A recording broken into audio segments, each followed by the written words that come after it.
Hey guys, welcome to Fish Bite Media. To what is now Fish Bite Media, but I'm going to be sending out an announcement about our name change pretty soon here. That may come out before this video. Anyways, I have something very special for you guys today. And I got in touch with Tim a while back, and Tim is someone I really look up to, and I'm very proud to say that we are going to have an interview with Tim today on my channel. We talk about fly tying and kind of all things fly tying and a little bit about fishing. Tim shares with us the one fly that he would tie if he could tie one fly for the rest of his life, kind of tie and fish. So we talk about fly tying, all that. It's going to be great, guys. So without any further ado, guys, let's get into it. Well, hello everybody. Today I have something special. I don't always have interviews. It's actually my first interview on my channel, and I got in contact with TIM CAMMISA a while back, and I asked him for some tips on my videos as I'm starting this new channel, and he gave me a lot of great tips, and he offered to be a guest on my channel if ever I wanted a guest. And so here we are. I'm really excited, and we're gonna talk about fly tying today, and it should be great. So welcome, Tim.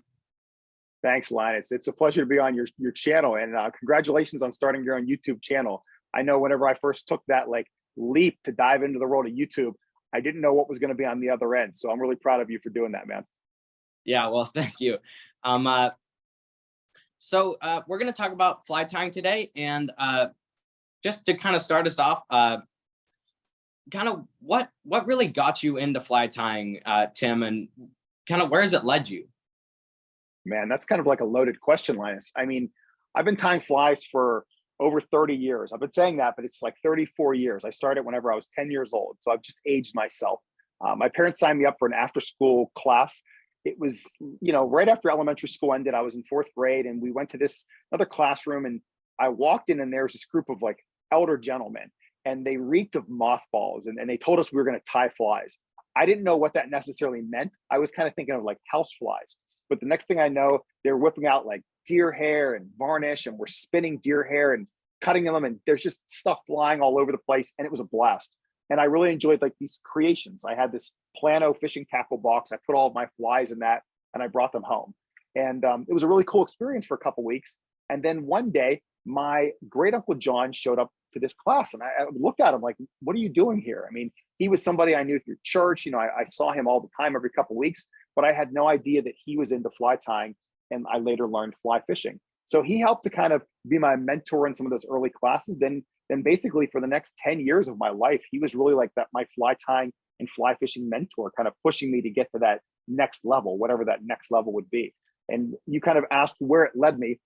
I mean, I really just jumped all in when it came to tying, when it came to fishing.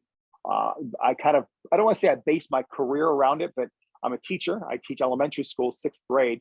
And whenever I was thinking about careers, I didn't investigate a ton into them, but I did know that I really enjoyed having summers off, and I really enjoyed fishing all summer. So I thought, why not try education? Now, lucky for me, it was a good fit because it kind of worked out.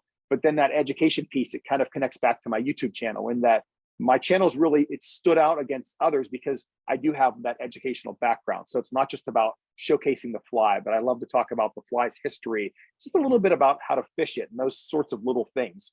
What's kind of changed and shifted slowly on my YouTube channel is that I reverted back to doing more discussion, where I talk about, fly fishing and tips for fishing. And I haven't been kind of featuring as many flies recently, but that's only because I'm working on my second fly tying book. So I have all of my resources kind of dedicated in that direction. So it's kind of led us to where we are today. Yeah. Just to mention before I get into my kind of story, Tim has a YouTube channel, and he also has a website, Trout and Feather, and those will be linked in the description. So I kind of started out fly fishing. I got my first fly one when I was around 10, 11, 12, somewhere around there. And at first I didn't really know what it was. Of course, it was intimidating. But I kind of got in this thing, fly fishing, and I eventually got into fly tying, of course. Um, and we had gotten one of these little packages from Amazon, and they're not very good tying materials. And we got a little vise later, and eventually I grew to love it, and I just kind of it just kind of grew into this thing where I love to do. And I eventually one day I decided I might start doing a video, and then that eventually led to this channel where I started that. And yeah, I have around 10 videos up on YouTube. So yeah, that's where it's kind of led me. And I'm hoping to build a website soon, or I have an Etsy shop right now, but I'm hoping to kind of build a website where people can buy my flies, because I've asked various fly shops if they'd be willing to let me tie for them, and the answer hasn't always been yes. But I'm kind of working on that way to kind of sell my flies and kind of do that. Yeah, you'll find it out, Linus. I mean, there's a couple of things you said I'll question you on, but I guess the biggest thing, and this is probably the takeaway for a lot of your viewers as well. Like you're saying, you have 10 videos up. I mean, that's 10 more than most people. So I think that's pretty outstanding. But the notion of like asking somebody and being told no, it really stinks. And I can tell you, even in the position where I am right now, like there's many companies that, I work with, and I'm very fortunate I can list a handful of them. And it's an honor to say, like, I'm an ambassador for like Stio, and I'm working with Scientific Anglers Lines, and like Lamps and Reels, and Semperfly, and Stonfo, and I have all these great companies. That's really cool. But the behind the scenes is there's also many other companies that I've reached out to even recently, and you just get no reply. And you just have to say to yourself, like at that point in time, it's not meant to be. And you just need to find the company that you're meant to work with, or that fly shop that you're meant to have that connection with. And when you find it, you just got to embrace it and enjoy it, because it's always a good ride. Now, the one thing that I heard you mention about beginning fly tying, I think that's something that's really important to note, because I'm not sure, of the experience level of your viewers, and some of mine for that matter. We get a lot of beginners. And I think that's one of the shortcomings and one of the toughest parts of the learning curve for tying, because I don't know about you, but my first set of fly tying materials, I think it was this like wooden box of materials. No, it was tools from Cabela's. And you open it up and it had all the tools, and it had this little screw-in vise, but the vise was like absolute junk. And that would be like my one suggestion for people who are having problems with it. It's like, it stinks, because you do have to spend a little bit of money initially to get some quality tools and to get a vise that will actually hold the hooks. But if you don't spend that money, you're kind of left with these tools that are inferior, and it just really makes the whole process that much more difficult. So my recommendation is, if you have a local fly shop, go there, see if they have maybe a used vise, or check out Facebook Marketplace, just to see if you can get your hands on some nicer stuff at a lower price, versus trying to buy something that's just cheap and it's not going to get the job done. So that was my experience early on. Yeah. I think that something people miss is getting quality fly tying materials. I really think I heard this in a review once, I think. But the gentleman who was reviewing the product was saying that, how that, when you get fly tying materials, it's really important to have those good quality materials, because if you don't have good quality materials in the beginning, there's no way you're going to get a good product at the end. So, I mean, even if it's, marabou or something that you wouldn't exactly think to be very important, I think it's important in the end with your overall fly. I think it's very important. It's tricky, because I mean, I was the guy that I would go into fly shops, and I would like find their little bargain bin or their little bargain basket, and I would want to just search through that, try to find these unique colors or unique materials or things that have been kind of forgotten about, and then work them into my patterns. And now I look back, and it's like, I appreciate that creative side, because you got to push that creative side. But then I also think back, like, gosh, at the time, like I probably only needed to tie like 3 flies or 4 flies, like a parachute dry fly, a hare's ear, a pheasant tail, and a woolly bugger. So I should have just focused on buying like the quality materials for those handful of flies.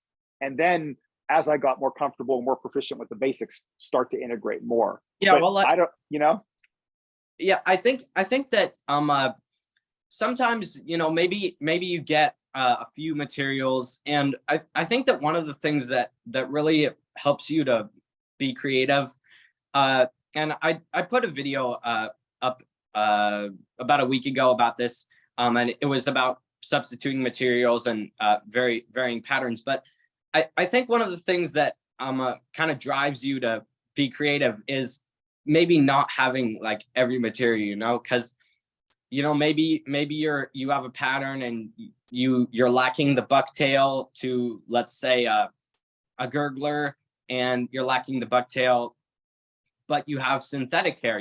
I think it kind of drives you to be creative.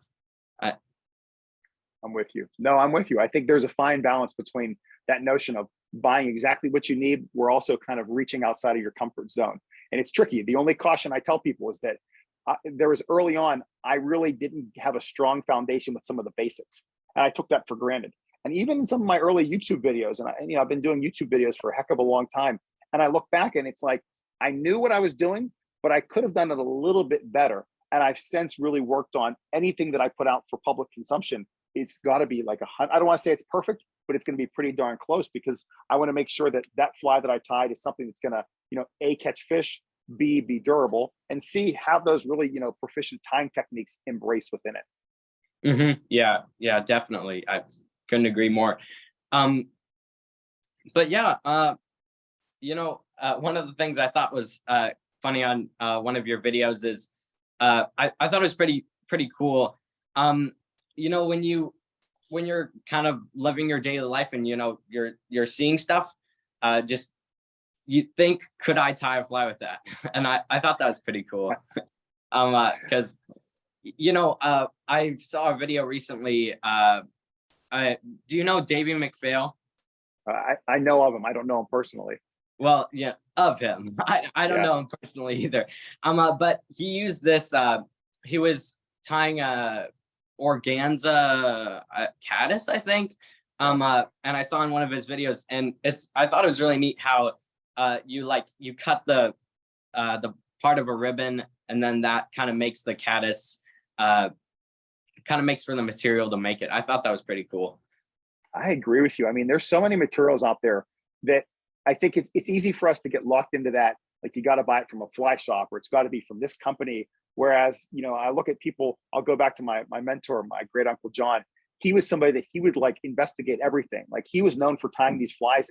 They were tied with like ketchup packets, but he would, get rid of all the ketchup, turn them inside out, cut them open, and use that inside foil piece. I mean, I know people who use saran wrap for scud backings. I mean, I know individuals that are, I don't want to say are high up in the fly fishing and fly tying industry, but they are. And they'll go through like their lint, and they'll find like certain colors that they like in their dryer, and they'll mix that into their dubbing to lighten it. I mean, there are people that are really willing to think outside the box, and maybe they use their dog fur once they've shed, that type of stuff. And it's so cool to kind of see that it doesn't have to all just come from a fly shop. Like, even some of the more famous flies of recent, things like the mop fly and the squirmy fly, I mean, those materials weren't fly tying first. I mean, the mop fly literally came from mops for cars or for your floor. And the squirmy, it came from this ball that was used, I think it was a sensory ball that had all these little wiggly pieces that people said, hey, that kind of looks like a worm. Let me see if fish will eat this. And they did. So it's cool to know that, like, that next fly out there, I don't know what the next popular fly is going to be, but there's going to be one, and it's going to come from something that's an everyday material. And I just can't wait to kind of be a part of that.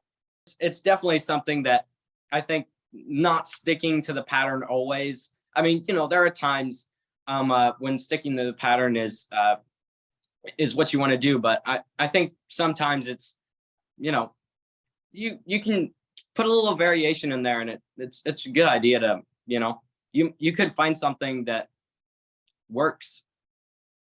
Almost always. And then the sad part is, I'm the person that if I watch a video, if I'm watching like Tim Flagler or Devin Olson, and they say use this color, I have to have that color.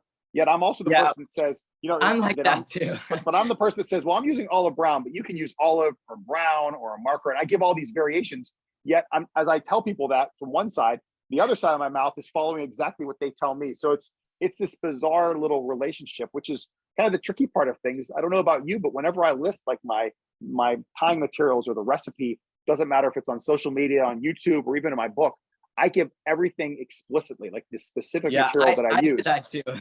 Yeah, it's tricky because you want to just say, use a dry fly hook or use a jig hook. But then I know if I leave it general, somebody will say, well, which dry fly hook did you use? Or which jig hook? And And that there is some value in knowing like that specific one. Not that you need that specific one, but that's part of it too. I'm going to ask you a question, Tim, that you probably get a lot, being a fly tyer and all that. And that is, if you could tie one fly for the rest of your life, what would it be? Oh God, I don't even know if I could answer that.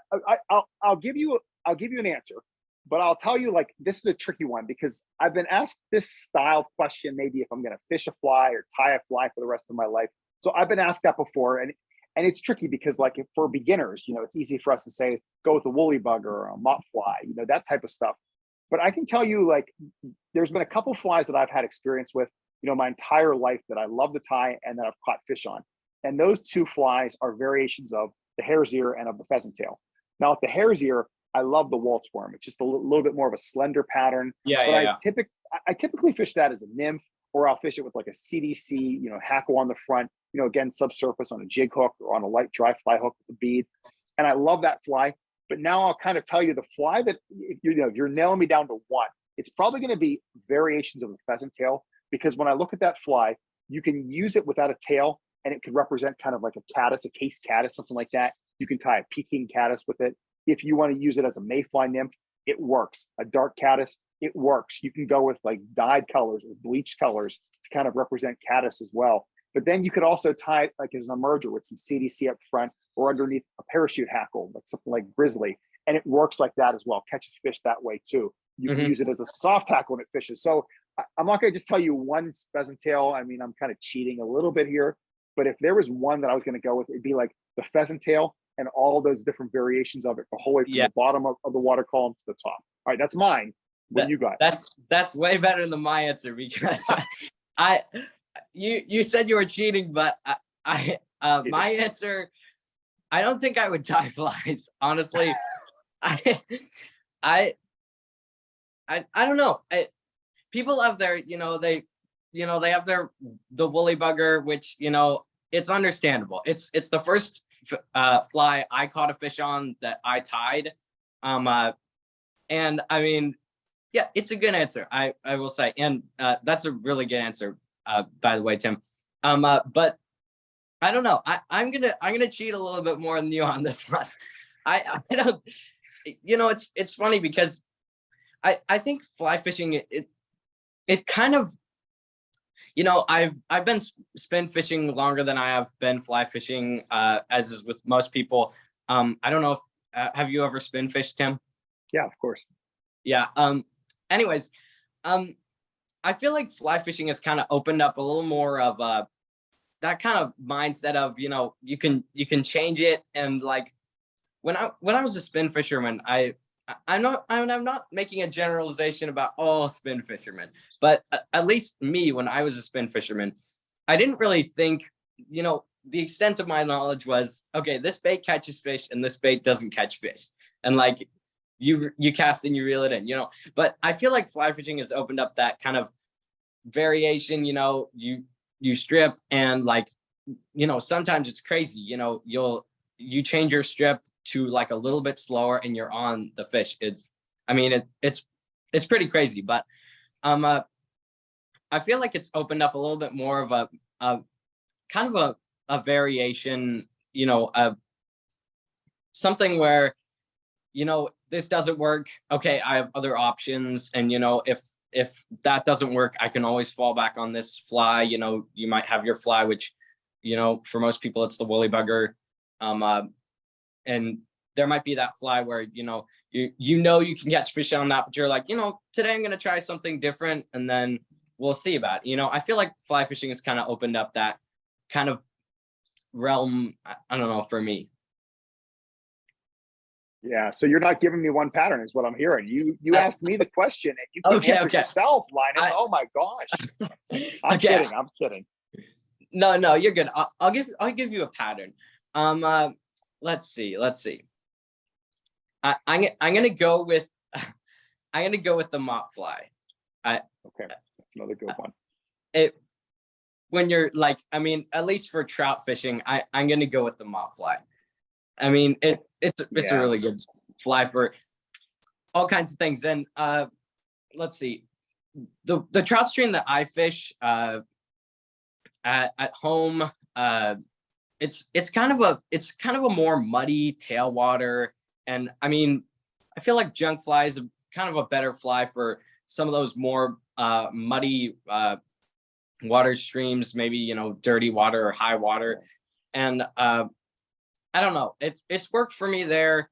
I also had recently, or no, a while back, I had a really good day for swinging flies, and I think I actually swung a mop fly.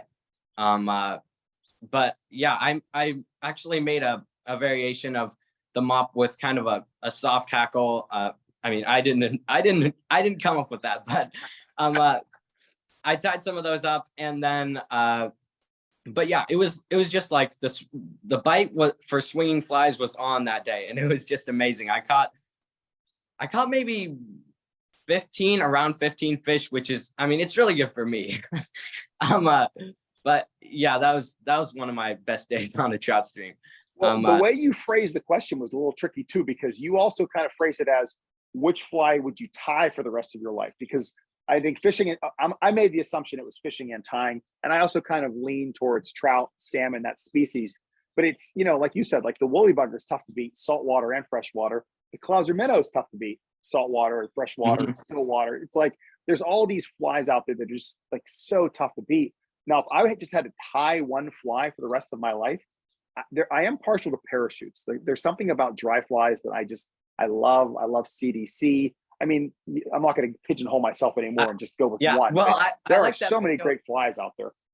Your recent video, the 5 things you don't need in fly fishing. I was just laughing the whole time when you shot down the parachute Adams. that was great.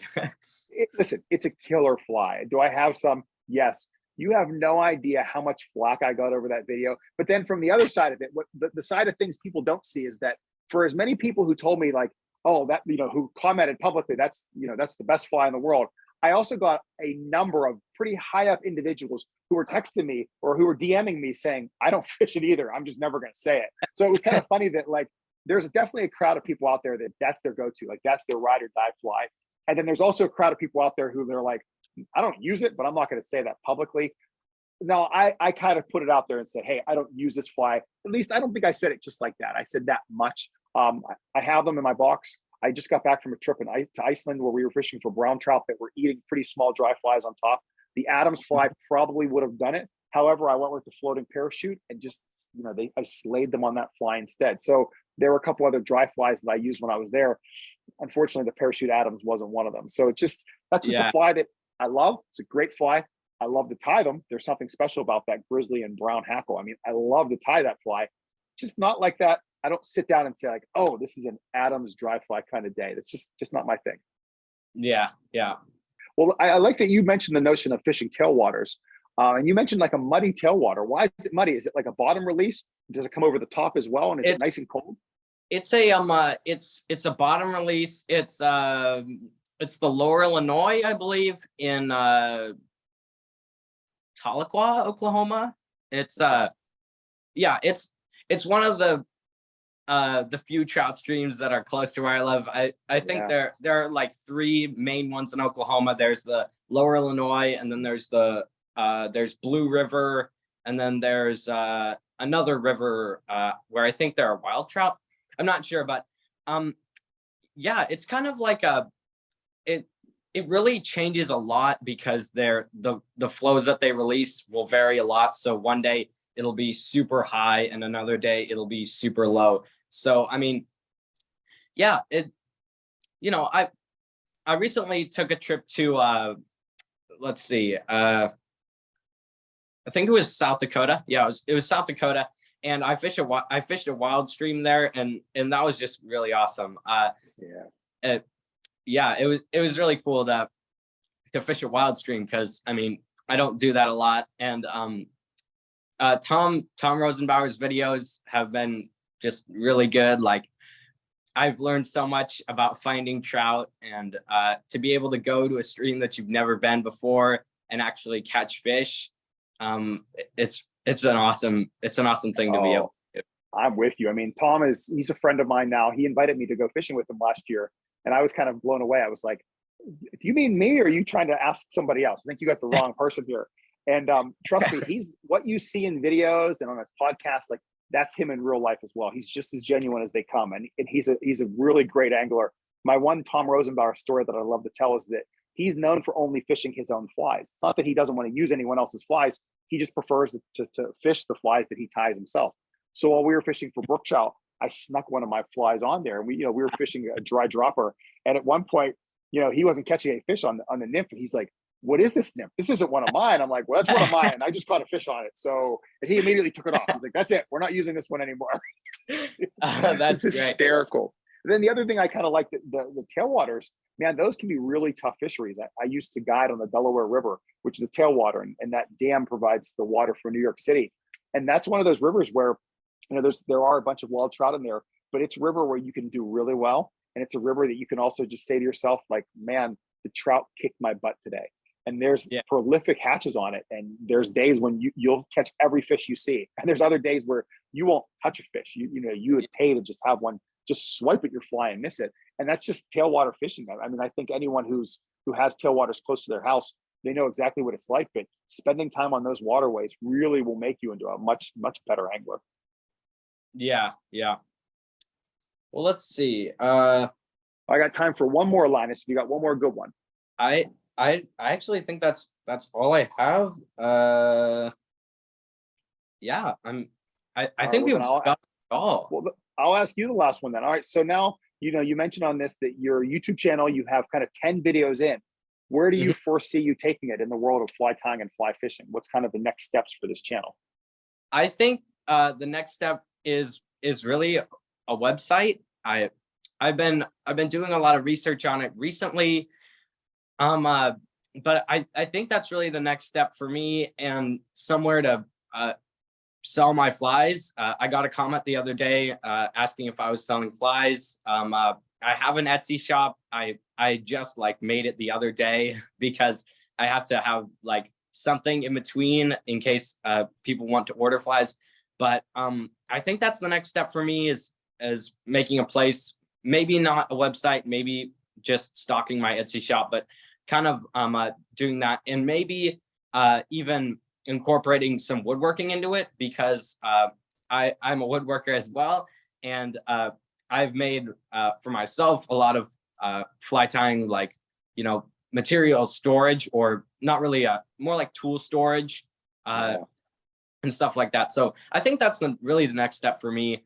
I don't know where it could go. I mean, to be honest, I don't have that many subscribers, but listen, Linus, I'm hearing that you have a plan right now. You're at least getting, you want to ramp up maybe some production, maybe do some orders. So the fact that you're kind of even thinking in that direction, good for you. I mean, I think a lot of people get caught up in naming their channel and naming their website and getting a logo. And I can tell people, at least from my own personal experience, I had a YouTube channel for 7 years before I even thought about having a website. And then I had the website, and it was I had to get the name. Then, I didn't even care about a logo. It's that stuff, that doesn't matter. All that stuff is just whatever. It's just, just at least you're getting your content out there. You have a direction where you're going to take this, at least with your tying and selling some patterns. And I think it's awesome. You kind of have a trajectory. It may not be fully mapped out, but you got a place to go right now. So I'm really rooting for you, man. Yeah, well, thank you so much. And just thanks so much for the encouragement. Sometimes it can be you look at your video and you're 200 views, but I just thank you so much for the encouragement. It really has helped me.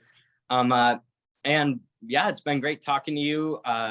Your website is Trout and Feather, right? And your channel is TIM CAMMISA, right? All right, got it, Linus. Those will be linked in the description, guys. And thank you so much, Tim, for coming on. And yeah.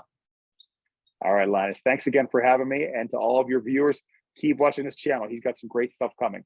See everybody. All right. Yeah.